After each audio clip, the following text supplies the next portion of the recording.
Olá, eu sou o psicólogo Ricardo Chagas e no vídeo de hoje eu vou fazer uma análise psicológica do personagem Joel, da série da HBO The Last of Us, baseado no jogo de mesmo nome produzida pela Naughty Dog e criada por Neil Druckmann e Craig Mazin. Nesse vídeo eu vou focar apenas no primeiro episódio lançado no último domingo, ou seja, a análise não vai ter spoilers do restante da série e nem mesmo dos jogos. Sem mais delongas, vamos ao vídeo. O hype em torno de The Last of Us é um dos poucos no entretenimento que eu considero verdadeiramente justificado.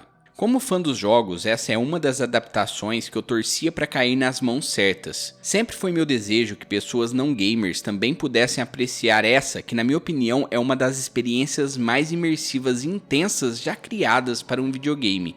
Como sabemos, a maioria dos games que foram adaptados para outras mídias audiovisuais não tiveram resultados tão positivos. Todavia, com base no que foi apresentado no último domingo, não é nenhum exagero dizer que a série de The Last of Us é a melhor adaptação de videogame já feita. Todos os elementos que nos fizeram amar o game estão lá, além de um desenvolvimento mais dramático para os personagens. Para um game ter sucesso, é necessário que haja em sua gameplay momentos frenéticos de ação.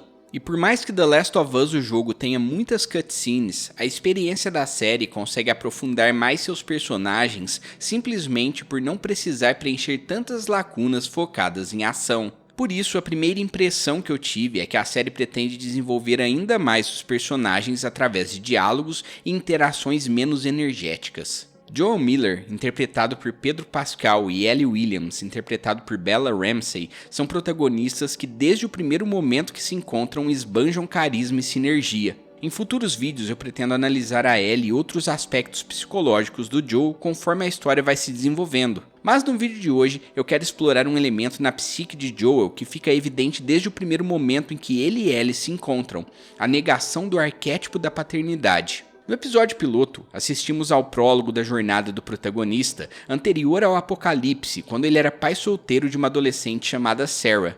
Durante o surto inicial, enquanto eles fugiam da cidade onde moravam, Sarah é brutalmente assassinada por um soldado sob a ordem de exterminar qualquer pessoa que cruzasse seu caminho. 20 anos depois, encontramos um Joel devastado e que passa seus dias focados apenas em sua sobrevivência, sem se apegar a ninguém e rechaçando seu passado traumático às profundezas do inconsciente. Assim que Joel e Tess recebem de Marlene a missão de transportar Ellie para fora de Boston, ele tenta ao máximo evitar contato com a garota, pois não quer correr o risco de se apegar a ela.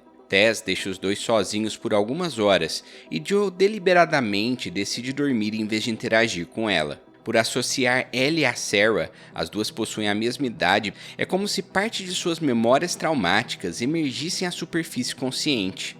Joel tenta racionalizar a situação, encarando Ellie apenas como uma carga a ser contrabandeada para fora da zona de quarentena. Essa racionalização é um mecanismo de defesa para evitar que a mesma situação de seu passado volte a ocorrer no futuro. Por causa de seu trauma, a psique de Joel é repleta de mecanismos de defesa que servem como artifícios para evitar um novo sofrimento. Mecanismos de defesa são conceitos da psicologia analítica, uma teoria desenvolvida por Sigmund Freud e cujos conceitos ganharam mais complexidade com os estudos posteriores da sua própria filha, Anna Freud. Ela define mecanismos de defesa como recursos inconscientes usados pelo ego a fim de evitar o estresse interno. Resumidamente, mecanismos de defesa são estratégias psíquicas da inconsciência usadas para manipular, negar ou distorcer a realidade a fim de proteger o ego contra ansiedades, neuroses e, como é o caso do protagonista da série, contra traumas severos. Como eu já disse, nesse primeiro episódio de The Last of Us fica claro que Joel possui diversos desses mecanismos.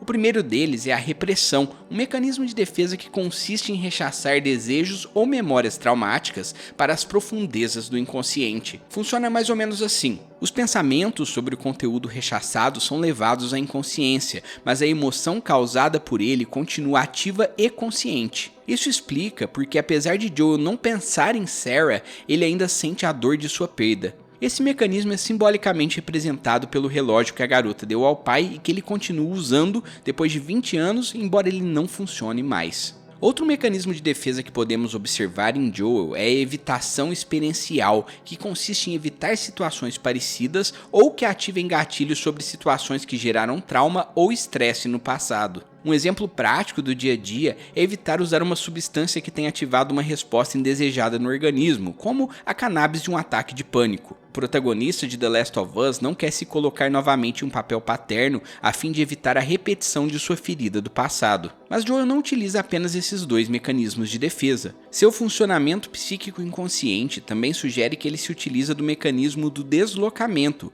que basicamente consiste em transferir a raiva e o estresse causado por uma situação ou pessoa para uma situação ou pessoa diferente. Apesar de ter presenciado a execução do assassino de Sarah, é sugerido que Joel passou os 20 anos seguintes enlutado e deslocando seus sentimentos sombrios para atos de violência. Durante a fuga de Boston, um soldado com quem ele fazia negócios pede para que ele saia da frente para matar Ellie. Nesse momento, os flashes do assassinato de Sarah vêm à tona, e ao fazer a associação entre as duas situações, ele espanca o soldado da Fedra até a morte.